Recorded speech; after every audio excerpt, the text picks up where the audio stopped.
আজকের ক্লাসে আমাদের শুরু হবে, স্বরধ্বনি শুরু হবে। আমরা ছোটবেলা থেকে জেনে এসেছি যে ধ্বনি দুই প্রকার। একটা হচ্ছে স্বরধ্বনি, একটা হচ্ছে ব্যঞ্জনধ্বনি। একটা হচ্ছে ব্যঞ্জন ধ্বনি। কিন্তু তোমরা বর্তমানে গ্র্যাজুয়েশনে পড়ছো। একটু নিজেদের ভিতরে স্ট্যান্ডার্ডিটি নিয়ে আসবে। এই ধ্বনি দুই প্রকার, এটা তাদেরকে বলবে যারা বুঝতে পারে না, যারা ছোটবেলার সেই দোরগোড়া এখনো পেরিয়ে বড় হয়নি। তোমরা বড় হয়েছো, তোমাদেরকে বলতে হবে যে বিভাজ্য ধ্বনি দুই প্রকার। একটা হচ্ছে স্বরধ্বনি, একটা হচ্ছে ব্যঞ্জনধ্বনি। বোঝা গেছে বিষয়টা? ধ্বনি দুই প্রকার নয়, বিভাজ্য ধ্বনি দুই প্রকার। বুঝতে পেরেছ বিষয়টা কি বললাম? হ্যাঁ স্যার। বিভাজ্য ধ্বনি দুই প্রকার। একটা হচ্ছে স্বরধ্বনি, একটা হচ্ছে ব্যঞ্জনধ্বনি। আমরা আগের ক্লাসে জেনেছি এটা।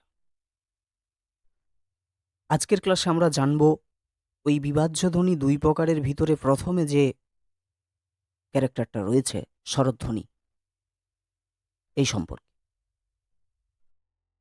এখন বিষয়টা হচ্ছে, তাহলে স্বরধ্বনি আমরা কাকে বলবো?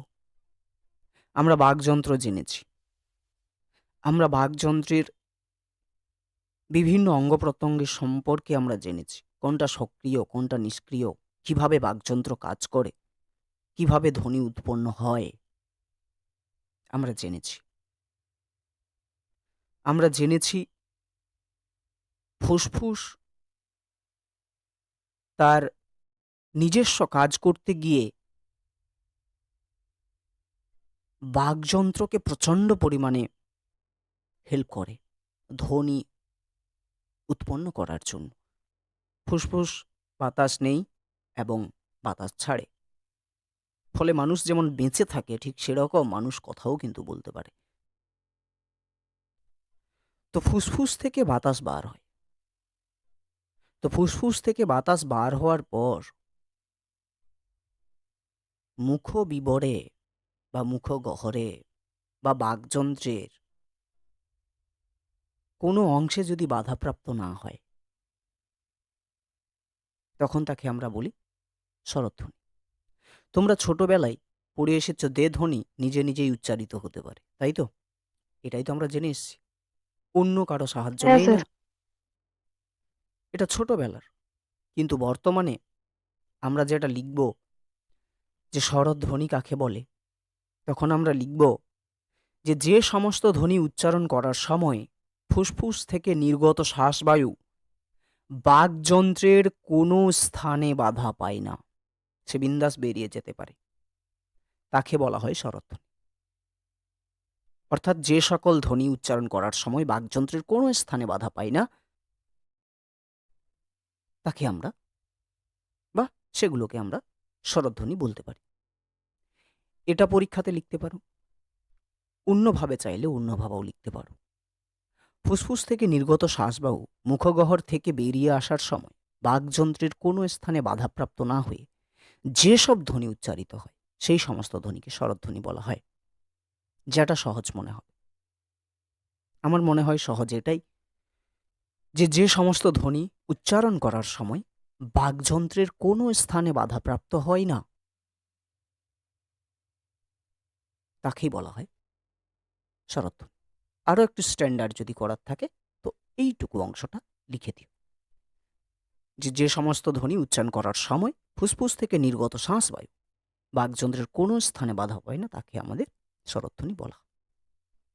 খুব ভালো করে মুখস্থ করে রাখবে, তোমাদের পরীক্ষার জন্য ইম্পর্টেন্ট। হয়তো সহজ মনে হচ্ছে, কিন্তু গুরুত্বপূর্ণ একটা বিষয় পরীক্ষার জন্য। আমরা পড়ছি ধ্বনি নিয়ে, তাহলে আমরা এটা খুব ভালো করে জানি যে ধ্বনির লিখিত রূপকে কি বলা হয়? বর্ণ। বর্ণ বলা হয়। গুড। ধ্বনির লিখিত রূপকে বর্ণ বলা হয়। এখন বিষয়টা হচ্ছে, বর্ণমালায় ব্যবহৃত মোট স্বরধ্বনির স্বরবর্ণের সংখ্যা। আমরা বর্ণ পড়ছি তো, আমরা জানি ধ্বনির লিখিত রূপ হচ্ছে বর্ণ। তাহলে আমরা যেহেতু স্বরধ্বনি পড়ছি, সেহেতু আমাদেরকে স্বরবর্ণ এই জায়গাটাকেও একটু ধরে চলতে হবে, যাতে করে আমরা বুঝতে পারি। কারণ আমরা জানি যে বাংলায় প্রচলিত স্বরবর্ণের সংখ্যা কত, বলে ফেলো একটু। স্যার 12টি। 12টা। কিন্তু কিন্তু স্যার এখন লিডে উচ্চারণ হয়নি। কি বলছো? স্যার এখন লিডে উচ্চারণ হয়নি, তার জন্য স্যার 11টি। গুড। বর্ণমালায় ব্যবহৃত হচ্ছে 12টা, কিন্তু আমাদের বাংলাতে লিটা নয়। সে কারণে কটা হচ্ছে? 11টা। এখন বিষয়টা হলো, আমাদের প্রচলিত বর্ণমালাতে, বাংলা প্রচলিত বর্ণমালাতে 11টা স্বরবর্ণ থাকলেও স্বরধ্বনির সংখ্যা, ধ্বনির সংখ্যা, স্বরধ্বনির সংখ্যা সেটা হচ্ছে 7টা। তাহলে 11টা স্বরবর্ণ অথচ 7টা ধ্বনি, কিভাবে? সেটা আমাদেরকে খুঁজে বার করে নিতে হবে। তাহলে এখন আমরা ধাপে ধাপে এগোবো।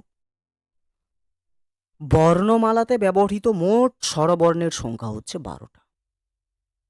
এরপরে এই যে 12টা বর্ণমালায় ব্যবহৃত যে স্বরবর্ণ রয়েছে, তার মধ্যে এই যে লি, যেটা, এই বর্ণটার বাংলাতে কোনো রকম ব্যবহার নেই। তাহলে আমাদের বাংলা বর্ণমালায় বর্ণের সংখ্যা কটা হলো, বলে ফেলো। 11টি। 11টি। এখন এই 11টি বর্ণের 5টি বর্ণের যথাযথ উচ্চারণ নাই। তাহলে 11টার ভিতরে যদি 5টা বর্ণের যথাযথ উচ্চারণ না থাকে, আমরা একে মাইনাস করে দেব। তাহলে কটার যথাযথ উচ্চারণ আছে? হিসেব করে বলো। 7টি। একটু হিসেব করো। না স্যার, 7টি 30 হবে। এটা বিয়োগ করতে পারছো না তোমরা? না স্যার, বিয়োগ করিনি, আমি না দেখে বলছি, তার জন্য 7টি বলাই গেল স্যার। তাহলে 11টা বর্ণ আছে বাংলা বর্ণমালায়, কিন্তু এই 11টা বর্ণের ভিতরে 5টা বর্ণ আছে এমন বর্ণ, যে বর্ণগুলোকে যথাযথভাবে উচ্চারণ করা যায় না। স্বরবর্ণ মানেই হচ্ছে বাধাপ্রাপ্ত হয় না, সে মুক্তভাবে যেতে পারে, যত দূর পারবে তত দূর টানতে পারবে। যখন কোনো একটা শব্দে স্বরবর্ণ ব্যবহৃত হয়, ওই শব্দটার শেষ ধ্বনি যদি স্বরধ্বনি হয়, তাহলে সেটাকে আমরা যত দূর চাইব তত দূর টেনে নিয়ে যেতে পারি। কিন্তু এমনও কিছু বর্ণ আছে, বর্ণগুলোকেই তো আমরা উচ্চারণ করি, এমনও কিছু বর্ণ আছে যেগুলো যথাযথভাবে উচ্চারণ হয় না, তার সংখ্যা হচ্ছে 5টা। তাহলে যদি 11টার ভিতরে 5টা বর্ণ এর যথাযথ উচ্চারণ নেই, তাহলে যথাযথ উচ্চারণ আছে কটার? 6টি। 6টা। তাহলে আমাদেরকে দেখতে হবে, আমরা কিন্তু জানি যে আমাদের ধ্বনিমালায় মোট প্রচলিত ধ্বনির সংখ্যা 7টা। তাহলে আর একটা আমরা পাবো কোথায়, এটাও আমাদেরকে জানতে হবে। স্যার অযফলে আকারটা আছে একটা। হ্যাঁ, তাহলে এখন বিষয়টা হলো, যে 5টার যথাযথ উচ্চারণ নাই সেটা আমরা প্রথমে দেখে নিই। একটা হচ্ছে দীর্ঘী, একটা হচ্ছে দীর্ঘ, একটা হচ্ছে রি, একটা হচ্ছে ওই, একটা হচ্ছে ও। এইগুলোর যথাযথ উচ্চারণ নাই। কেন? এক্সাম্পল নিয়ে নাও, এই যে ঋষি, এই যে এটাকে তোমরা দেখতে পাচ্ছ, রিটাকে তোমরা দেখতে পাচ্ছ? কথা বলবে, না হলে শিখতে পারবে না। হ্যাঁ স্যার রিটাকে দেখতে পাচ্ছ? তাহলে রিটা যখন দেখা যাচ্ছে, কেন দেখা যাচ্ছে? আমরা লিখেছি।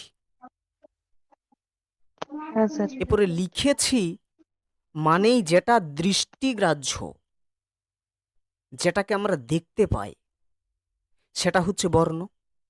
তাহলে লি এর লিখিত রূপ আছে, কিন্তু এর উচ্চারণ নাই। তুমি রি দেখো, ভালো করে দেখো, রিটাকে যদি আমরা ভাঙি তাহলে রি মূর্ধন্য ই এটা পাচ্ছি, কিন্তু যখন আমরা উচ্চারণ করছি তখন আমরা ঋষি উচ্চারণ করছি, রযুক্ত ই উচ্চারণ করছি। হ্যাঁ কি না? বলো, করছি কিনা? হ্যাঁ স্যার আমরা উচ্চারণ করছি রি। তাহলে এটা একটা গেল, এর যথাযথ উচ্চারণ নাই। এরপরে ধরো এইটা, চলে এসো, ওটাকে ছাড়ো, এটাতে চলে এসো। মৌ, এই যে মৌ যে আমি বললাম, এটাকে যদি আমরা ভাঙি তাহলে কি পাই? মযুক্ত ও। এখন ভালো করে লক্ষ্য করো যে এই ও এর লিখিত রূপ আছে, আমরা দেখতে পাচ্ছি, কিন্তু অ্যাকচুয়ালি এর উচ্চারণটা কি? এর উচ্চারণটা কি? ও। ও হচ্ছে কি হচ্ছে না বলো? ও। হ্যাঁ স্যার তাহলে এরও কিন্তু যথাযথ উচ্চারণ নেই। এই যে দীর্ঘী যেটা আমরা ব্যবহার করছি, দীর্ঘী, এটা তো দীর্ঘী, এটা তো দীর্ঘী, কিন্তু যখন আমরা উচ্চারণ করছি তখন উচ্চারণ করছি দিন, আমরা রশ্মিটাকে উচ্চারণ করছি, আমরা দীর্ঘিটাকে উচ্চারণ করছি। তাহলে এই জায়গাটা থেকে তোমাদেরকে বুঝতে হবে যে যথাযথ উচ্চারণ কিন্তু নেই এই মোট 5টার। আছে কটার যথাযথ উচ্চারণ? 6টার। কটা কোন কোনগুলো? স্যার অ একটা আর একটা হচ্ছে অ, ও একটা হচ্ছে আ, একটা হচ্ছে রস্বই, একটা হচ্ছে রস্যৌ, একটা হচ্ছে এ, আর একটা হচ্ছে ও। এগুলোর যথাযথ উচ্চারণ আছে। তাহলে এখানে, তাহলে এইগুলো হচ্ছে ধ্বনিমালার 6টা যথাযথ উচ্চারিত ধ্বনি। আর একটা ধ্বনি আছে যে ধ্বনিটা ব্যাপকভাবে প্রচলিত বলেই সেই ধ্বনিটাকে অ্যাড করা হয়েছে ধ্বনিমালায়, সেটা হচ্ছে এ। ক্লিয়ার? এরপরে এই এটাকে প্রতিষ্ঠা করেছিল আব্দুল হাই। এটা ভালো করে মনে রাখবে যে বাংলা ভাষায় এ ধ্বনিটি প্রতিষ্ঠা করেন আব্দুল হাই। তাহলে আমাদের 11টা স্বরবর্ণের মধ্যে 6টা আছে ধ্বনি যেগুলো প্রচলিত, আর আব্দুল হাই আর একটা ধ্বনি প্রতিষ্ঠা করেন, সেটা হচ্ছে এ, যেটা সব থেকে বেশি প্রচলিত, সে কারণে ওকে ধ্বনি মালায় গ্রহণ করে নেওয়া হয়েছে। তাহলে আমাদের মোট ধ্বনির সংখ্যা কতগুলো হলো? 7টা স্বরধ্বনি। একটা হচ্ছে অ, একটা হচ্ছে আ, একটা হচ্ছে রস্বই, একটা রস্যৌ, একটা এ, একটা ও, আর একটা এ। ক্লিয়ার হয়ে গেছে জায়গা? তাহলে ম্যান ভালো করে মনে রাখবে এই বিষয়টা যে বাংলা ধ্বনিমালায় স্বরধ্বনির সংখ্যা কত। তাহলে উত্তর কি হবে? সাতটি। সাতটি। এইটা ভালো করে মনে রাখবে। স্বরধ্বনি কাকে বলে? বাংলা স্বরধ্বনিতে মোট প্রচলিত ধ্বনি কটা, মানে মান্য প্রচলিত, সেটা হচ্ছে 7টা, বা ধ্বনি বাংলায় 7টা ধ্বনি আছে। আর এ ধ্বনিটা প্রতিষ্ঠা করে আব্দুল হাই। এই 3টে জিনিস এখান থেকে মনে রাখবে। উপরের জিনিসগুলো শুধু বোঝানোর জন্য কাজে লাগবে, অন্য বোঝার জন্য বা অন্য কিছুর জন্য কিন্তু নয়। তাহলে এইটুকু জায়গার ভিতরে আমাদের মনে রাখার বিষয়, স্বরধ্বনি কাকে বলবো। যেহেতু ধ্বনি পড়ছি সেহেতু ধ্বনি বাংলায় বা ধ্বনি মালায় স্বরধ্বনির সংখ্যা কতগুলো? 7টা। এবং কি কি, খুব ইম্পর্ট্যান্ট, অ, আ, এ, রস্বই রস্যৌ এ আর ও, এই 7টা। আব্দুল হাই এ ধ্বনি প্রতিষ্ঠা করে। এটা খুব ভালো করে আমাদেরকে মনে রাখতে হবে। ঠিক আছে, বোঝা গেল? এরপরে এই যে 11টা বর্ণ রয়েছে, বা আমাদের 7টা যে স্বরধ্বনি রয়েছে, তার ভিতরে 4টা এমন ধ্বনি আছে বা এমন স্বর আছে যেগুলো অর্ধস্বর বা অর্ধস্বরধ্বনি। আগের দিন নমিতা প্রশ্ন করেছিলে না, যে অর্ধস্বরধ্বনি কাকে বলে? আগের ক্লাসে করেছিলে না তুমি? হ্যাঁ। তাহলে খুব ভালোভাবে মনে রাখবে যে 11টি স্বরবর্ণের মধ্যে 4টি স্বর, মানে স্বর মানেই হচ্ছে স্বরধ্বনি, ঠিক আছে? 4টি স্বর হচ্ছে অর্ধস্বর। কোনগুলো? একটা হচ্ছে রস্বই, একটা হচ্ছে রস্যৌ, একটা হচ্ছে এ, আর একটা হচ্ছে ও। আমরা দুভাবেই বলতে পারি। 11টি বর্ণের ভিতরে বা 11টি স্বরের ভিতরে বা 11টি স্বরবর্ণের ভিতরে 4টি স্বর হচ্ছে অর্ধস্বর। খুব ভালো হয় যদি আমরা এখানে আমি এটা যদি লিখে দিই যে 7টি স্বরধ্বনির মধ্যে 4টি স্বর হলো অর্ধস্বর বা অর্ধস্বরধ্বনি। কি কি? একটা হচ্ছে রস্বই, একটা হচ্ছে রস্যৌ, একটা হচ্ছে এ, আর একটা হচ্ছে ও। এইগুলোকে আমরা কি বলি? অর্ধস্বর। অর্ধস্বর আমরা কেন বলি না, এই যে স্বরধ্বনিগুলো, এই ধ্বনিগুলো যদি কোনো একটা শব্দের শেষে বসে উচ্চারিত হয়, তখন কিন্তু সেটা সম্পূর্ণরূপে উচ্চারিত হতে পারে না, অর্ধভাবে উচ্চারিত হয়। তাহলে এখানে আমরা দু ধরনের বিষয় পেয়ে গেলাম। একটা পেলাম পূর্ণ স্বর, যেহেতু অর্ধস্বর আছে সেহেতু পূর্ণ স্বর থাকবেই, স্বাভাবিক না? একটা হচ্ছে পূর্ণ স্বর আর একটা হচ্ছে অর্ধস্বর। তাহলে মনে রাখবে, কোনো একটা শব্দের প্রথম যে দলটা, প্রথম যে ধ্বনিটা, সেটা সবসময় পূর্ণ স্বর হয়, সেটা সবসময় পূর্ণ হয়। আর যদি কোনো একটা শব্দের শেষে এই 4টে ধ্বনি যুক্ত হয়ে উচ্চারিত হয়, তখন দেখবে ওই ধ্বনিটাও ব্যঞ্জন ধ্বনির মতো কোথাও না কোথাও আটকে যায়। যেমন ধরো দই। এই যে দই, এটাকে কি তুমি উচ্চারণ করছো দই করছো কি? বলো। না। আমরা করছি দই। তুমি দই যখন উচ্চারণ করছো, তুমি দই বলার পরে দেখি তো তোমার কতটা ক্ষমতা আছে, তুমি টেনে নিয়ে যাও, টানো তো দেখি, চেষ্টা করো, টানো। দই। দইটাকে যদি টানতে হয় না, তাহলে দই করতে হবে, হ্যাঁ কি না? হ্যাঁ স্যার। আমরা বলি, ধরো তুমি যদি বলো দই, দই নেবে দই, তখনও কিন্তু একে ইচ্ছাকৃতভাবে টানতে পারবে না। দই নেবে, দই নেবে, হবে না। সব সময় একটা জিনিস আমি বোঝানোর চেষ্টা করছি, যে এই 4টা ধ্বনি যদি কোনো একটা শব্দের শেষে বসে এবং সে যদি শেষ ধ্বনি হয়, উচ্চারিত শেষ ধ্বনি হয় ওই শব্দটার। তবে এটা কিন্তু অসম্পূর্ণভাবে উচ্চারিত হয়, সম্পূর্ণভাবে উচ্চারিত হয় না। এরপরে ভালো করে বোঝার চেষ্টা করবে, এইগুলোই যদি কোনো একটা শব্দের প্রথমে যুক্ত হয়ে যায় তখন কিন্তু এ পূর্ণস্বর হয়ে যাবে। যদি বলা হয় ইট, যদি আমি বলি ইট, ইট মানে জানো, মাথায় ফেঁকে দেবো এখনই, বুঝতে পেরে যাবে ইট মানে কি। তাহলে ভালো করে দেখো তো এটা পূর্ণভাবে উচ্চারিত হয়েছে কিনা।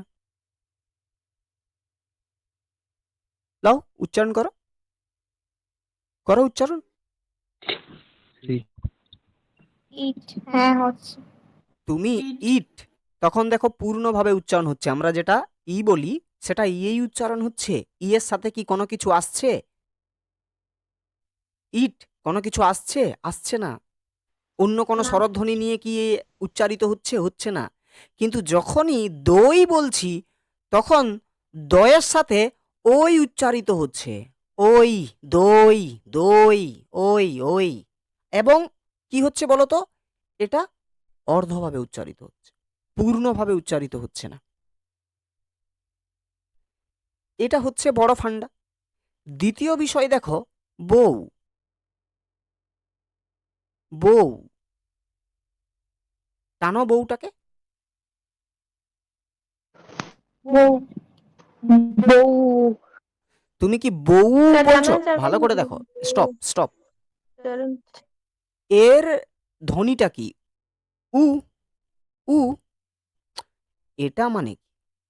এটার মানেটা কি রে নুনুরা? এটা মানে তো উ, রস্য উ, হ্যাঁ কি না? হ্যাঁ স্যার। তাহলে এখানে যদি যুক্ত হয় তাহলে একে উচ্চারণ হওয়া উচিত কি ছিল? বউ, হ্যাঁ কি না? এটা তো উচ্চারণ হওয়া উচিত ছিল বউ। কিন্তু আমরা কি বউ বলি না বউ বলি? কোনটা? বউ, বউ বউ। বলি।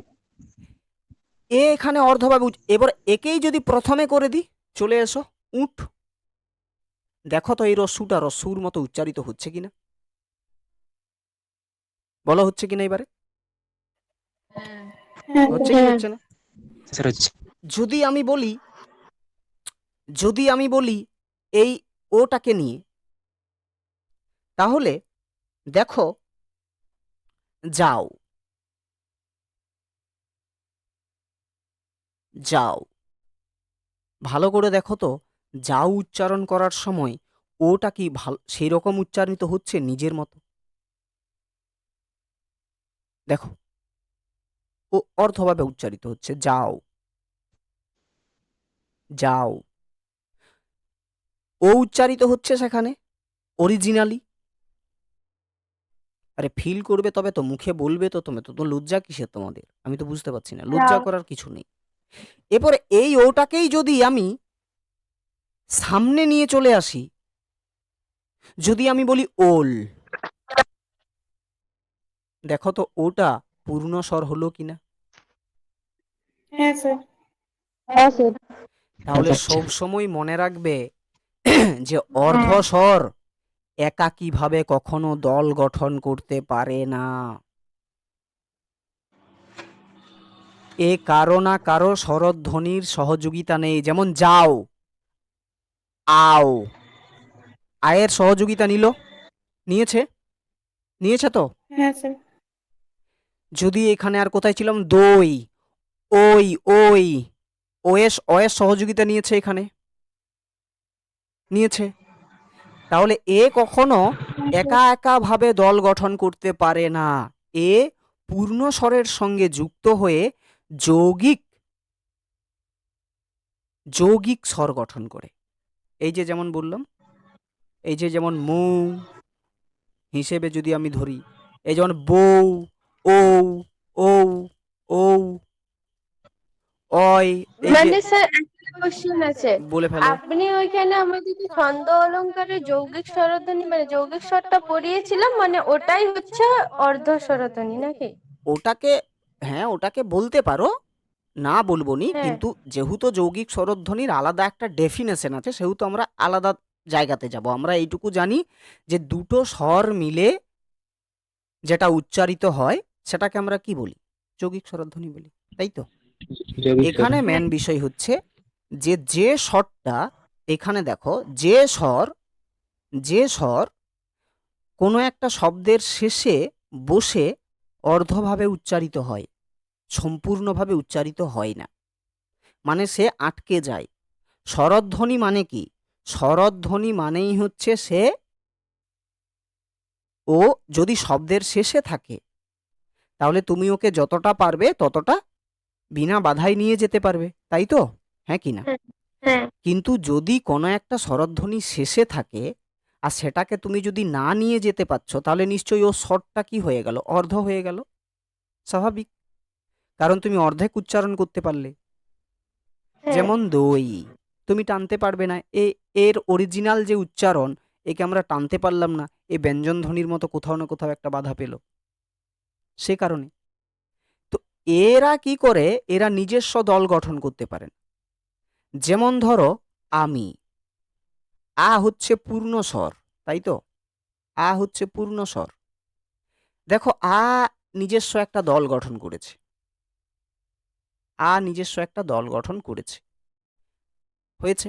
কিন্তু মেন জিনিস হচ্ছে এই অর্ধস্বর তখনই কাজ করবে যখন এই চারটা কোনো একটা শব্দের শব্দের কোথায় বসতে হবে বলো? আদিতে আগে। আদিতে বুঝতে হবে, তবে অর্ধ স্বরধ্বনি হবে, নাকি? মানে ইট, মানে পুরো রামায়ণটা শেষ হয়ে গেল, রামের মা সীতা। না পরে। কোনো একটা শব্দের শেষে বসতে হবে এই চারটাকে। মানে ধরো এই তো দই একটা শব্দ, তাই তো? দই তো একটা শব্দ, দই একটা শব্দ। আরে ছাড় না, এটা যৌগিক স্বরধ্বনির মতোই, ঠিক আছে? এই দইটাকে যদি তোমরা দল বিশ্লেষণ করো তাহলে এটাকে কি করবে? দই করবে? কখনো করেছো দই? না, এটা এটা কি করবে? এখানে একটা রুদ্ধ দলের চিহ্ন দেবে। এই রস্বইটা কি একা একা দল গঠন করতে পারলো? পারলো? পেরেছে কি একা একা দল গঠন করতে? পারেনি। না, কেন? না, কারণ এই অর্ধভাবে উচ্চারিত হয়ে এ কারো সাহায্য নিবেই। যদি শব্দের শেষে বসে তবে, শব্দের আগে বসলে হবে না। শব্দের আগে বসলেও কিন্তু পূর্ণভাবে উচ্চারিত হবে, উদাহরণ আমি দিয়ে দিলাম। বুঝতে পেরেছো? এই হচ্ছে বিষয়। মানে মেন কথা হলো এই যে আর একটা এক্সাম্পল, যেমন ভাই, দেখো আই, ভয়ের সাথে আই উচ্চারিত হয়ে ভাই হয়েছে। তাহলে মেন বিষয় হচ্ছে পূর্ণ স্বরের সঙ্গে যুক্ত হয়ে এরা কি করে না যৌগিক স্বর গঠন করে। বুঝতে পেরেছো? এরা এই যে এই চারটা অর্ধস্বর। তাহলে মেন বিষয় হচ্ছে এখানে তোমাদের মনে রাখার বিষয় হলো যে অর্ধস্বর আমরা কাকে বলবো? যে স্বরধ্বনি শব্দের শেষে বসে সম্পূর্ণভাবে উচ্চারিত না হয়ে অর্ধভাবে উচ্চারিত হয়, তাকেই কি বলা হয়? তাকেই কি বলা হয়? অর্ধস্বর। অর্ধস্বর বা অর্ধস্বরধ্বনি। তোমাদের মেন বিষয় হলো এই চারটে জিনিস মনে রাখা, যে কোনগুলো অর্ধস্বরধ্বনি। ঠিক আছে? হ্রস্বই, হ্রস্ব উ, আর কি এ আর ও, এই চারটে। এটা কিন্তু খুব ভালো করে তোমাদেরকে মনে রাখতে হবে। ঠিক আছে? বোঝা গেল জায়গাটা? ক্লিয়ার?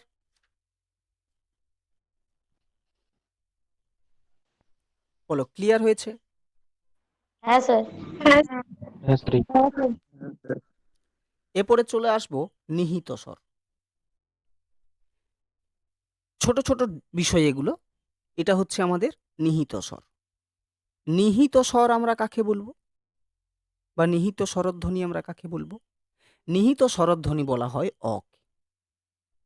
পরীক্ষাতে যদি প্রশ্ন আসে যে নিহিত স্বরধ্বনির উদাহরণ দাও, তাহলে আমরা কি লিখে ফেলবো? না অ। ও, মনে রাখবে ম্যাক্সিমাম স্বরবর্ণের সাংকেতিক রূপ আছে, তাই তো? আছে।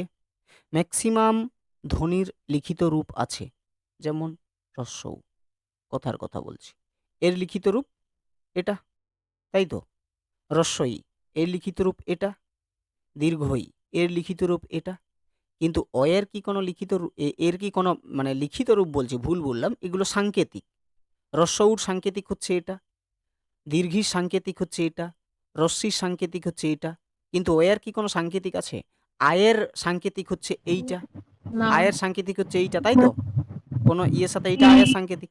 তাহলে অ এর কি কোনো সাংকেতিক আছে? আছে? বাংলায় অ এর কোনো সংক্ষিপ্ত রূপ বা সাংকেতিক রূপ থাকে না। অ ধ্বনিটি কি হয় বলতো? পূর্ণ ব্যঞ্জন ধ্বনির মধ্যে লুকিয়ে বা নিহিত অবস্থায় থাকে। যেমন দেখো, কয়ের সাথে অ নিহিত অবস্থায় আছে, লুকিয়ে আছে, তবে তো ক উচ্চারিত হচ্ছে। তো এই অ ধ্বনিটি উচ্চারণের মানে এর উচ্চারণ থাকলেও এর সাংকেতিক রূপটা নেই, ফলে এ ব্যঞ্জন ধ্বনির সাথে লুকিয়ে থাকে বা নিহিত অবস্থায় থাকে, যে কারণে এই অকে আমরা কি বলি না, নিহিত স্বরধ্বনি বলি।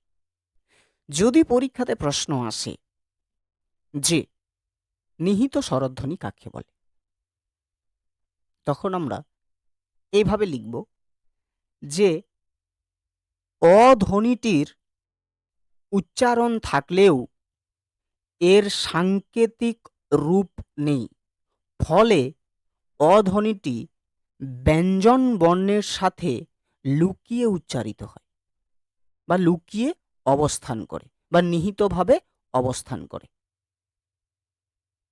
ঠিক আছে? বা আমরা এইভাবে লিখব যে অ ধ্বনিটির উচ্চারণ থাকলেও এর সাংকেতিক কোনো রূপ থাকে না বলে একে নিহিত স্বরধ্বনি বলা হয়। যদি আসে, খুব কম সময় এই নিহিত স্বরধ্বনি কি সেটা আসতে পারে।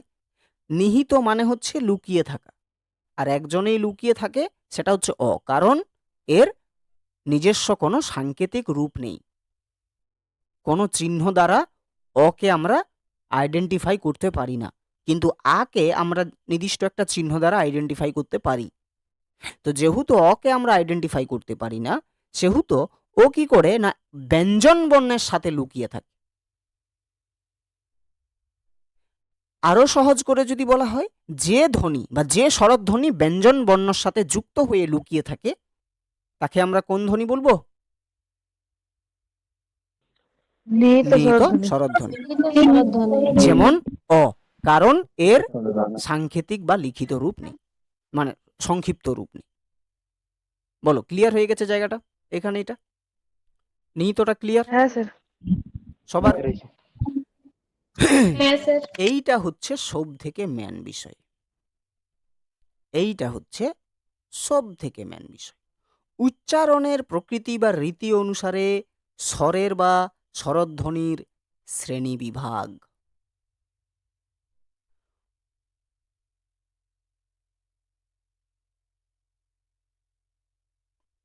বাংলা ব্যঞ্জনধ্বনির উচ্চারণের প্রকৃতি অনুযায়ী শ্রেণীকরণ করো। দেখতে পাচ্ছ প্রশ্নটা? এখানে এখানে ব্যঞ্জনধ্বনি চলে এসেছে, কিন্তু এর পরের বারে এই শব্দটা বদলে এখানে স্বরধ্বনি যুক্ত হতে বেশিক্ষণ সময় লাগবে না। তাহলে এইবারে 5 নম্বরের জন্য এই প্রশ্নটা ইম্পর্টেন্ট, যে বাংলা স্বরধ্বনির উচ্চারণ প্রকৃতি অনুযায়ী শ্রেণীকরণ করো, যেটা আমাদের নেক্সট ক্লাসে আলোচনা হবে। এখানে আর একটা প্রশ্ন দেখো, যে বাংলা মৌলিক স্বরধ্বনিগুলির সচিত্র বর্গীকরণ করো। মানে মৌলিক যে স্বরধ্বনি রয়েছে তার শ্রেণী বিভাগগুলো, মৌলিক স্বরধ্বনিগুলো কিভাবে উচ্চারিত হয়। অর্থাৎ ওই যে মৌলিক স্বরধ্বনি মানেই হচ্ছে ওই 7টা স্বরধ্বনি। বুঝতে পারলে বিষয়? চলে এসো এবার দেখো, ব্যঞ্জন ধ্বনির যেমন উচ্চারণের বিভিন্ন ধরন আছে, প্রথম কথা। তবে তো বুঝতে পারো যে এটা কম্পিত ধ্বনি, এটা তাড়িত ধ্বনি, হ্যাঁ কি না? উচ্চারণের ধরন আছে বলেই তো আমরা বুঝতে পারি, তাই না? যদি উচ্চারণের ধরন যদি না থাকতো, তাহলে কি আমরা বুঝতে পারতাম যে এটা এই ধ্বনি, এটা ওই ধ্বনি, হ্যাঁ কি না? এটা রণিত ধ্বনি, এটা পার্শ্বিক ব্যঞ্জন, এটা শ্রুতি ব্যঞ্জন, এটা তাড়িত ব্যঞ্জন, আমরা কি বুঝতে পারতাম? আমরা পারতাম না। ঠিক সেরকম ভাবে স্বরধ্বনিরও উচ্চারণের ধরন রয়েছে। তো এটাই আমরা বুঝবো আজকে। এই ছকটা তোমরা একটু ভালো করে মনে রাখবে, এই ছকটা তোমাদের কাজে লাগবে। বর্ণমালাতে মোট 12টা বর্ণ রয়েছে, তাই তো? হ্যাঁ কি না? রয়েছে 12টা, সোজা কথা। হ্যাঁ স্যার। এখন ঘটনাটা হলো, আমাদের সবকিছু মিলিয়ে এই যে জায়গাটা, একটা হচ্ছে অ আ এ রস্বই দীর্ঘী, রস্বৌ দীর্ঘৌ রি এ ওই ঔ ঔ, এই যে যতগুলো স্বর আছে, এই স্বরগুলো আমরা এক জায়গাতে নিয়ে এলাম এই কারণেই, যাতে করে আমরা একটা ক্রম অনুযায়ী এইভাবে সাজানো হয়। এটা হচ্ছে স্বরের ক্রম, যে প্রথমে অ হয়, তারপরে আ হয়, তারপরে এ হয়, তারপরে রস্বই দীর্ঘই, রস্বৌ দীর্ঘৌ রি এ ওই ঔ ঔ। একে অ থাকে, দুইয়ে আ থাকে, তিনে এ থাকে, চারে ই থাকে, পাঁচে দীর্ঘি থাকে, ছয়ে রস্যু থাকে, সাতে দীর্ঘ থাকে, আটে রি থাকে, নয়ে এ থাকে, 10-এ ওই থাকে, 11-য় ও, আর 12-য় ও। এই বিষয়টা কেন বললাম সেটা একটু পরে বুঝতে পারবে। মেন জিনিস দেখো, এই যে প্রকৃতি অনুসারে উচ্চারণ তো আমরা জানবো, সময়ের তারতম্য অনুসারে স্বরকে দুটো ভাগে ভাগ করা যায়। এইটাও এইবারে তোমাদের পরীক্ষাতে আসার সম্ভাবনা আছে 5 নাম্বারে, দিতেই পারে, অস্বাভাবিকের কোনো নেই। যে একটা পাঠ হয়তো দিয়ে দিল তোমাদেরকে, সেখান থেকে তোমাকে জিজ্ঞেস করা হলো যে উচ্চারণের সময়ের নিরিখে বাংলা স্বরকে কয় ভাগে ভাগ করা যায় সময়গত দিক দিয়ে। ক ভাগে? 2 ভাগ। একটা হচ্ছে হ্রস্বস্বর, একটা হচ্ছে দীর্ঘস্বর। এগুলো ছোট ছোট পাঠ। পরীক্ষাতে যদি 2 নাম্বারের প্রশ্ন আসে যে উচ্চারণের সময়ের তারতম্য অনুসারে বাংলা স্বরকে কটি ভাগে ভাগ করা যায়, তাহলে কি হবে? দুটি ভাগে। হ্রস্বস্বর ও দীর্ঘস্বর। একটা হচ্ছে হ্রস্বস্বর, একটা হচ্ছে দীর্ঘস্বর। তো এগুলো তোমরা ছন্দের ক্লাসেই শিখেছ। হ্রস্বস্বর মানে যেটা স্বরধ্বনি। যেটা ছোট। এগুলো তো সবাইকে স্বরধ্বনি রে ভাই।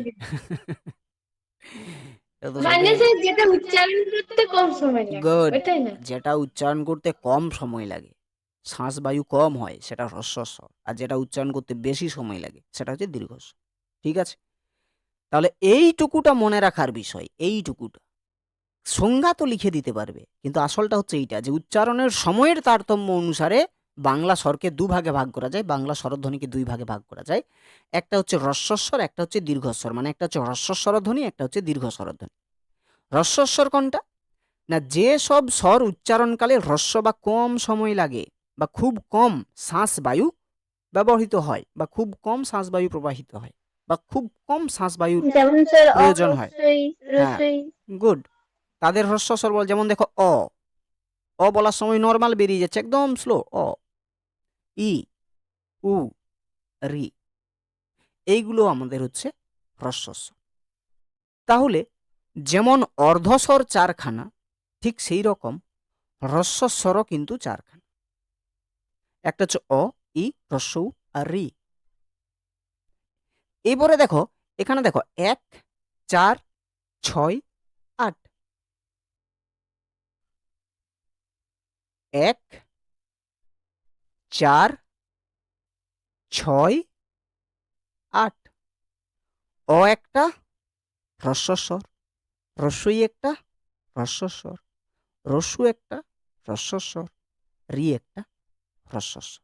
তাহলে বুঝতে পারলে বিষয়টা আমি এখানে কেন অ্যাড হয়েছে, এটা বোঝা গেল কেন অ্যাড হয়েছে এখানে এটা। যে এটা তোমরা যদি এটা মনে রাখো, তাহলে মার্কিং করেও মনে রাখতে পারো যে এইরকম ব্যাপার। 1, 4, 6, 8 হচ্ছে হ্রস্বস্বর, 1-এ থাকে অ, 6-এ থাকে ই, সরি 4-এ থাকে ই, 6-এ থাকে উ, 8-এ থাকে রি। ঠিক আছে? তাহলে হ্রস্বস্বর কখানা হলো বলে ফেলো? 4খানা। অ, ই, রস্যৌ আর রি। তাও এরপরে চলে আসো দীর্ঘস্বর। দীর্ঘস্বর মানেই হচ্ছে কোনটা? যেটা উচ্চারণ করতে বেশি সময় লাগবে। তাহলে যে সকল স্বর উচ্চারণের সময় বেশি সময় নেই, বা শ্বাসবায়ু বেশি ব্যবহৃত হয়, তখন তাকে কি বলবো আমরা? দীর্ঘস্বর বলবো। বাংলায় দীর্ঘস্বরের সংখ্যা হচ্ছে 8টা।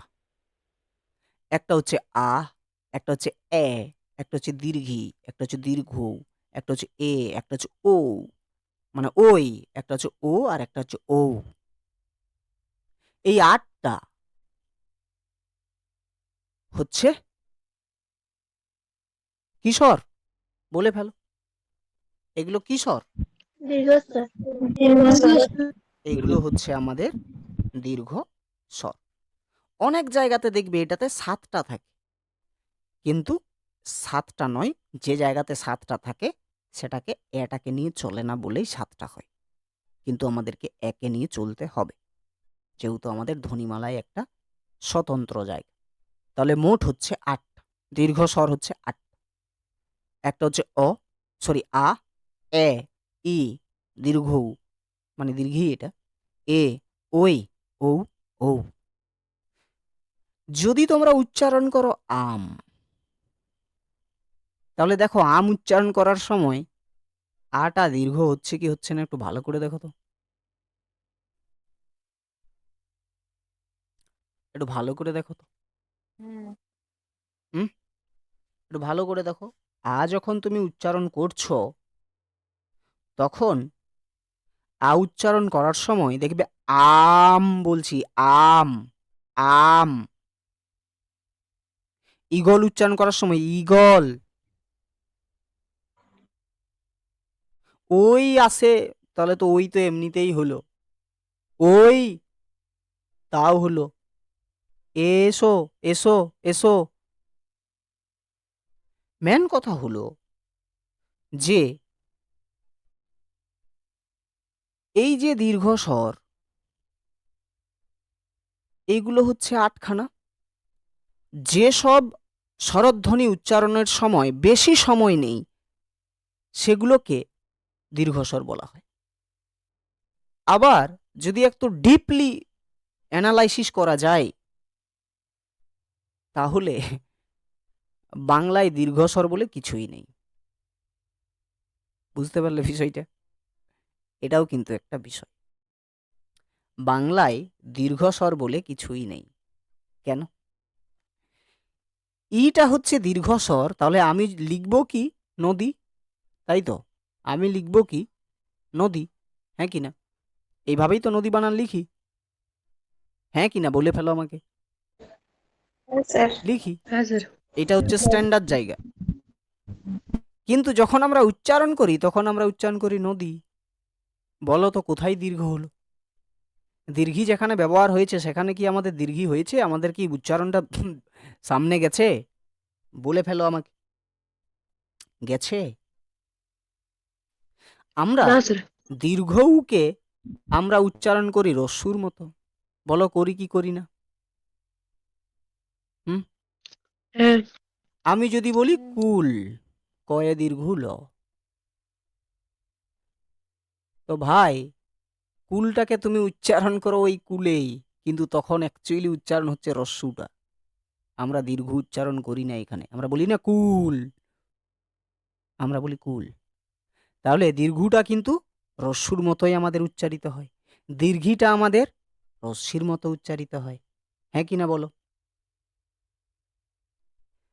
মানে মেন হ্যাঁ বিষয় স্যার। হচ্ছে বাংলা বর্ণমালায় আমাদের এই যে দীর্ঘি, বিশেষ করে মানে যে দুটো আছে আমাদের, এই যে দীর্ঘি আর দীর্ঘ, এই দুটো যে আমাদের ধ্বনিটা রয়েছে বা বর্ণটা রয়েছে, এদের, এরা দীর্ঘস্বর হলেও বাস্তবে বাংলায় কিন্তু এরা দীর্ঘ নয়। কারণ এদেরকে বলা হতে পারে দীর্ঘস্বর, কিন্তু এরা উচ্চারণের সময় দীর্ঘভাবে উচ্চারিত হয় না। উদাহরণ দিলাম, যেমন নদী, আমরা কিন্তু রশ্মিটাই উচ্চারণ করি নদী। এই যে কুল, আমরা দীর্ঘটাকে সবসময় কিসের মতো উচ্চারণ করি বলো? কিসের মতো উচ্চারণ করি? রস্যুর মতো উচ্চারণ করি।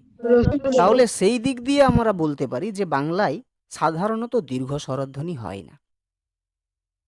সিরিয়াসলি।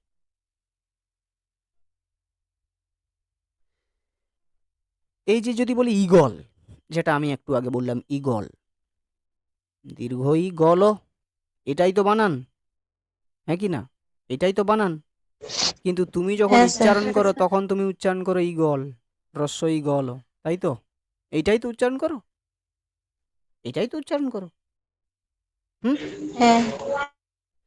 যদি বলা হয় বিনীত, বিনীত, বিনীত বানান হচ্ছে বয়রস্যি দন্তন্বয় দীর্ঘী, তো উচ্চারণ আমরা কি করি? বিনীত, রস্যি উচ্চারণ করি, বিনীত।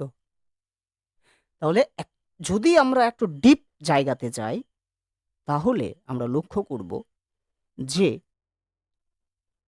বাংলা স্বরধ্বনি মানে বাংলাতে দীর্ঘ স্বরধ্বনি বলে কিছুই হয় না, এগুলো শুধু নামের, কাজের নয়। কিন্তু এটা হচ্ছে একটু উপরের দিকে, কিন্তু আমাদেরকে এটা জেনে রাখতে হবে যে দীর্ঘস্বর আমরা কাকে বলবো।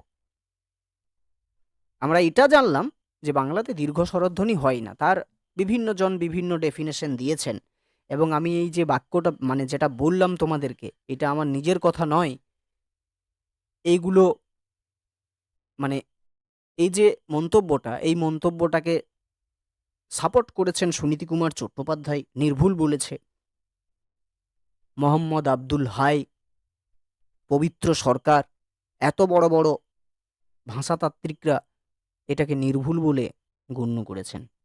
বুঝতে পেরেছ? তো আমরা এক কথায় বলতে পারি যে 7টা যে ধ্বনি আমাদের রয়েছে স্বরধ্বনি, এই 7টা স্বরধ্বনির মধ্যে কোনোটা স্বরধ্বনি দীর্ঘ স্বরধ্বনি নয়। যদি বলা হয় শত্রু, আমরা কিন্তু উয়েই উচ্চারণ করি, হ্রস্ব উ। আমরা যদি বলি বধূ, দীর্ঘ, বধূ বানান কি? ব ধয়ে স্যার দীর্ঘ, ময়ূর তো হবে। হ্যাঁ হবে, বোধ হয়ে দি। হ্যাঁ, কিন্তু আমরা উচ্চারণ করি বধূ, বধূ। ময়ূরও হবে, তাই না? তো এই হচ্ছে বিষয়। তো এটাকে নিয়ে আমাদের অত মাথাচাড়া দিয়ে কোনো লাভ নাই, আমাদের শুধু মনে রাখতে হবে দীর্ঘস্বর কাকে বলে। ওটা একটু উপরের জায়গা, ওগুলো মন্তব্য, ওগুলো পর্যবেক্ষণ, আমাদের অত জেনে লাভ নেই। আমাদের জানতে হবে দীর্ঘস্বর কাকে বলে। আমাদের দীর্ঘস্বর হচ্ছে যে সকল স্বরধ্বনি উচ্চারণ করার সময় বেশিক্ষণ সময় নেই বা শ্বাস বায়ু বেশি ব্যবহৃত হয়, তখন তাকে দীর্ঘস্বর বলা হয়। বাংলায় দীর্ঘ স্বরধ্বনির সংখ্যা হচ্ছে 8খানা। একটা হচ্ছে আ, এ, দীর্ঘি, দীর্ঘ উ, এ, ওই, ও, ও। বোঝা গেল? ক্লিয়ার? বোঝা গেছে দীর্ঘস্বর জিনিসটা কি? ব্যাস এইটুকু জানলেই যথেষ্ট। মনে হ্যাঁ রাখবে, স্যার। আমরা আলোচনা করছি উচ্চারণের সময়ের তারতম্য অনুসারে স্বরধ্বনির শ্রেণী বিভাগ। পরীক্ষাতে দিয়ে দেবে উচ্চারণের তারতম্য অনুসারে স্বরধ্বনির শ্রেণী বিভাগ করো, তখন তোমাকে আলোচনা করতে হবে 5 নম্বরের। তখন হ্রস্বস্বর দেবে, দীর্ঘস্বর দেবে। আর এই দুটা ছাড়াও আর একজন আছে, যেখানে আমরা ইচ্ছাকৃতভাবে আর একটু বাড়িয়ে দিই আর কি উচ্চারণটা, মানে একটু দীর্ঘ করে নিই ইচ্ছাকৃতভাবে, সময়ের তারতম্য সেটাকে বলা হয় প্লুত স্বর। হ্রস্ব স্বর ছাড়াও সময়ের তারতম্যকে লক্ষ্য করে বাংলা স্বরকে আরো একটি ভাগে ভাগ করা যায়, সেটার নাম হচ্ছে প্লুত স্বর। কি স্বর বললাম? প্লুত স্বর। প্লুত মানে হচ্ছে কি? টানা। প্লুত মানে হচ্ছে টানা। ভালো করে বুঝবে এখানে, হ্রস্ব সময়ের তারতম্য অনুসারে স্বরধ্বনিকে আমরা ক ভাগে ভাগ করলাম, স্বরকে ক ভাগে ভাগ করলাম? 2 ভাগে। একটা হচ্ছে হ্রস্বস্বর, একটা হচ্ছে দীর্ঘস্বর।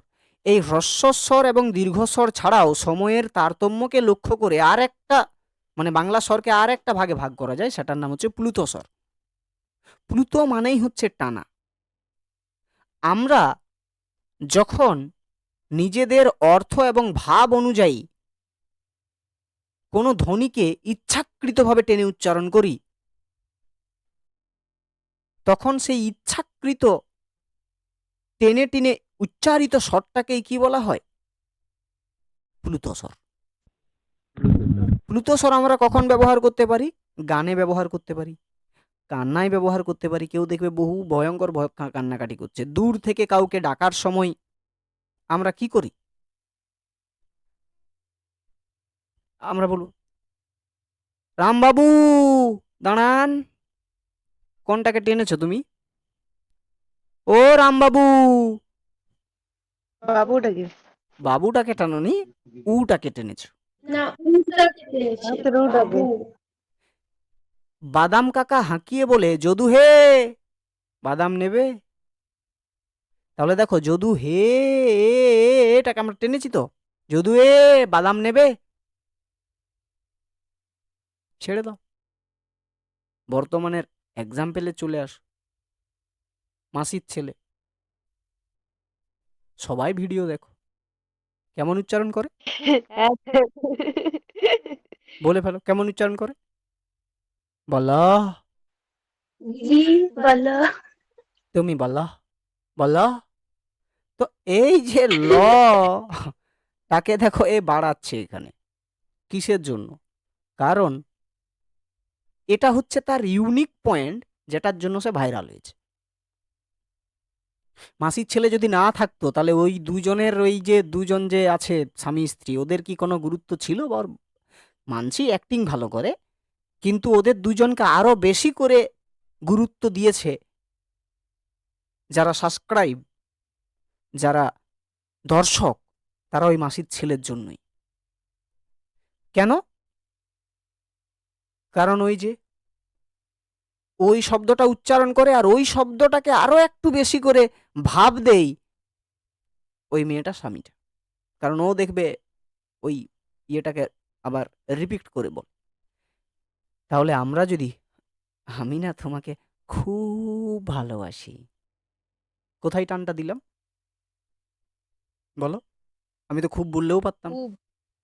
খুব ভালোবাসি। খুব এবার যদি আমি যদি এখানে এরকম করতাম, আমি তোমাকে খুব ভালোবাসি, হলো? এমন দেবে না, হলো না, ভাবটা হলো না। কিন্তু দেখো, তুমি যদি স্বরকে কেবল অর্থ ও ভাব অনুযায়ী মানে টেনে উচ্চারণ করা হয়, তখন সেটা প্লুত স্বর হয়। তুমি যে কোনো জায়গাতেই টেনে দেবে, তাহলে তো হলো না, রামের মা সীতা হয়ে যাবে। হ্যাঁ কি না? ভাব অনুসারে তুমি নিজেই দেখো না, কত কত মানুষকে তুমি বলো এরকম ডাকো, দূর থেকে যদি কাউকে ডাকো, তখন তুমি বলো, নর্মাল কাউকে যদি ডাকো, এই শুন, এই শুন। যদি আমরা কোনো একটা স্বরকে আমাদের নিজেদের প্রয়োজন অনুযায়ী, আমাদের নিজেদের ভাব বা অর্থের প্রয়োজন অনুযায়ী আমরা যদি টেনে উচ্চারণ করি, সেই টেনে উচ্চারিত স্বরকে আমরা কি বলবো? বলে ফেলো, কি বলবো? প্লুত স্বর। তাহলে এখানে আমরা লিখব, যে এখান থেকে লিখতে পারি, যে কোনো স্বরকে অতিরিক্ত মাত্রায় টেনে টেনে উচ্চারণ করার ফলে, উচ্চারণ করার ফলে আমরা বলবো না, যে উচ্চারণ করার সময় যে স্বরটিকে আমরা টেনে উচ্চারণ করি, সেই স্বরটিকেই আমরা বলবো প্লুত স্বর। বা যদি এইভাবে নাও বলো, তাহলে আমরা এইভাবেও বলতে পারি, যে কোনো স্বরকে আমরা কেবল অর্থ ও ভাব অনুযায়ী যখন টেনে টেনে উচ্চারণ করি, তো সেই টেনে টেনে উচ্চারিত স্বরটিকেই বলা হয় প্লুত স্বর। একটা উদাহরণ দিয়ে দেবে নিজের মতো করে। তোমরা তো বুঝে গেছো প্লুত স্বর কাকে বলে, তোমরা নিজের মতো করে উদাহরণ একটা বানিয়ে নিতে পারবে না এখানে? পারবে কি পারবে না বলো? আশা রাখছি পেরে যাবে।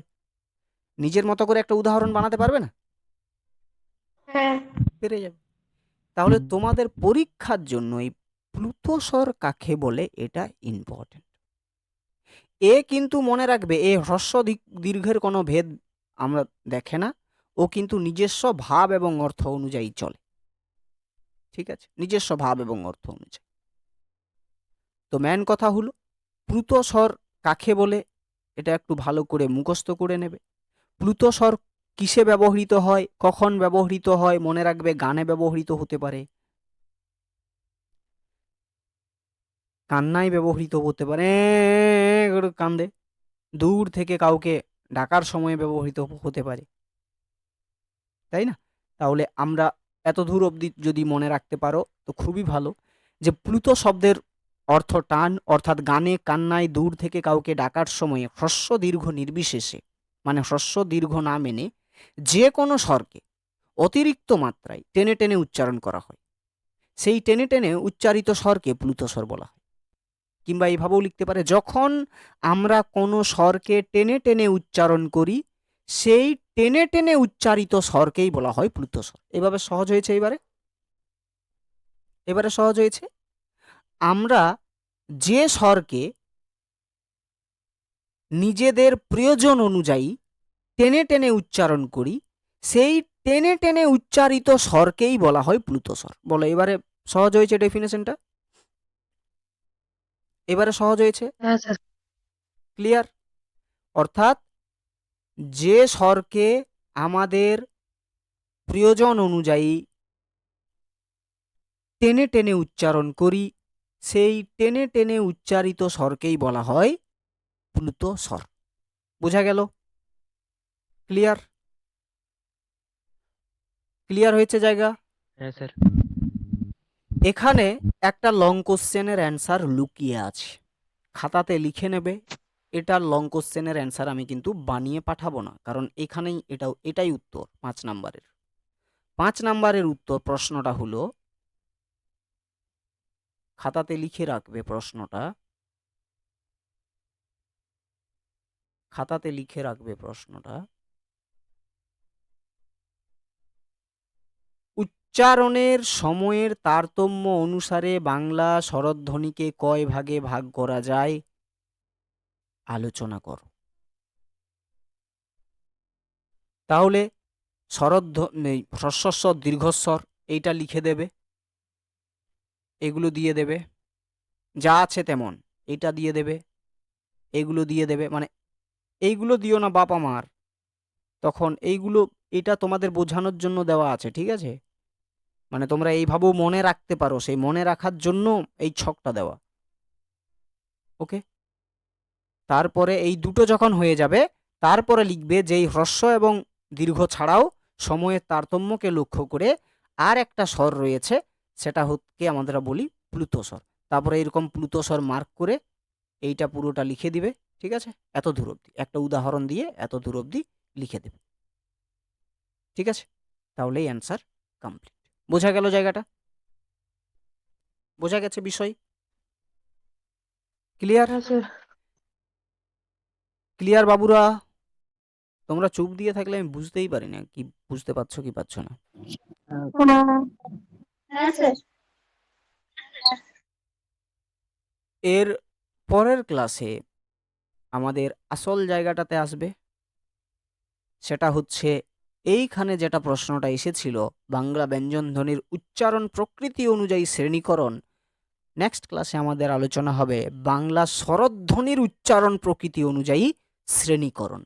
বাংলা স্বরধ্বনির উচ্চারণের প্রকৃতি অনুযায়ী ওকে দুভাগে ভাগ করা যায়, একটা হচ্ছে মৌলিক স্বর, মানে উচ্চারণের প্রকৃতগত দিক দিয়ে, ঠিক আছে? আর একটা হচ্ছে যৌগিক স্বর, ঠিক আছে? এরপরে দেখবে জিভের সামনে যাওয়া পেছনে আসা আছে কি নেই। বিভিন্ন সময়ে আমরা বিভিন্ন স্বরধ্বনি উচ্চারণ করি, তাই না? কখনো ঠোঁটে ছোঁয়ায়, কখনো আমাদের জিভ সামনের দিকে যায়, পেছনের দিকে যায়, ঠোঁটের আকৃতি অনুযায়ী আমাদের হয়, হ্যাঁ কি না? তারপরে আমাদের দেখবে জিভের উঠানামা, জিভের পশ্চাৎ এবং সম্মুখ গতিটা, এই ধরনের অনেকগুলো ভাগ আছে এখানে। সেই ভাগগুলো কিন্তু আমাদেরকে জানতে হবে এবং সেগুলো আমরা চিত্র সহযোগে কিন্তু আমরা বুঝবো, ঠিক আছে? আর কোন ধ্বনিগুলো উচ্চারণ করার সময় আমাদের মুখটা শুয়োরের মতো হয়ে যায় বলো তো? বলতে পারবে?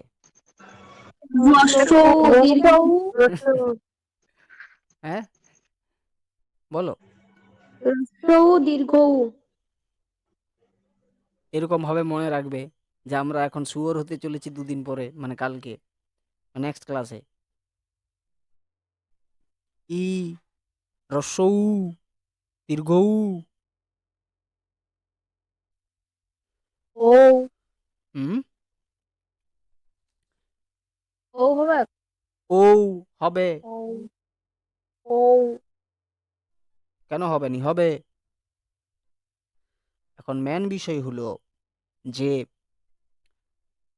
মনে রাখবে সবসময় যে বাংলা স্বরকে প্রকৃতগত দিক দিয়ে দুটি ভাগে ভাগ করা যায়, একটা হচ্ছে মৌলিক স্বর আর একটা হচ্ছে যৌগিক স্বর। ঠিক আছে? এরপরে এই মৌলিক যে স্বর রয়েছে সেই মৌলিক স্বরকে আবার চার দিক দিয়ে বিভাজন করা যেতে পারে। সেটা হচ্ছে জিহ্বার অবস্থান অনুসারে, তারপরে আমরা বলতে পারি আমাদের ওই ঠোঁটের আকৃতি অনুসারে, ওই যে ঠোঁট যেটা হয়ে যাচ্ছে আমাদের ঠোঁটের দেখবে একটা পরিবর্তন হয় যখন আমরা বিভিন্ন স্বরকে উচ্চারণ করি। যেমন জিহ্বার অবস্থান অনুসারে যদি তোমরা দেখো তাহলে মৌলিক স্বরকে তিন ভাগে ভাগ করা যায়। একটা হচ্ছে সম্মুখ স্বর, পশ্চাৎ স্বর, কেন্দ্রীয় স্বর। এগুলো পুরোটাই আমাদের চিত্র সহযোগে আলোচনা করতে হবে। আর আমাদের পরীক্ষার খাতাতে এগুলোকে কিন্তু চিত্র যোগে অ্যাড করতে হবে। ঠিক আছে?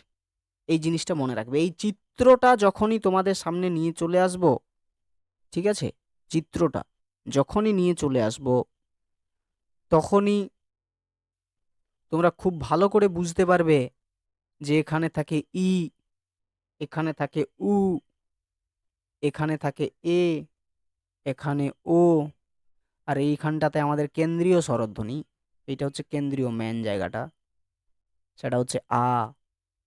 সেটা বুঝতে পারবে তখন। আমি এখানে নর্মাল আমি বলছি ছবিটা, এটা হচ্ছে জিভের ছবি, ঠিক আছে? তো যাই হোক, সেখানে আরো ভালো হবে। তো মেন কথা হচ্ছে এত দূর অবধি যদি কারো কোনো সমস্যা থাকে তাহলে বলো, একটা একটা ক্লিয়ার হয়ে হয়ে যাবে। যখন পড়বে তখন ক্লিয়ার হয়ে যাবে। এখানে এত দূরের মধ্যে মনে রাখার বিষয় হচ্ছে অর্ধস্বরধ্বনি কাকে বলে, নিহিত স্বর কাকে বলে, সময়ের তারতম্য অনুসারে শ্রেণী বিভাগটা হ্রস্বস্বর দীর্ঘস্বর, হ্রস্বস্বর কাকে বলে, দীর্ঘস্বর কাকে বলে, আর প্লুতস্বর কাকে বলে। ঠিক আছে? এইটুকুনি বিষয়গুলো একটু মনে রাখো। হ্যাঁ, বোঝা গেল? নেক্সট ক্লাসে আমাদের আসল জায়গাতে ঢুকবো। আসল জায়গা নেক্সট ক্লাসে। বলো, কি কোনো কোশ্চেন থাকলে বলো। না স্যার। বলো, বোঝাতে পারছি তো? মানে বুঝতে পারছো তো হ্যাঁ স্যার। তোমরা?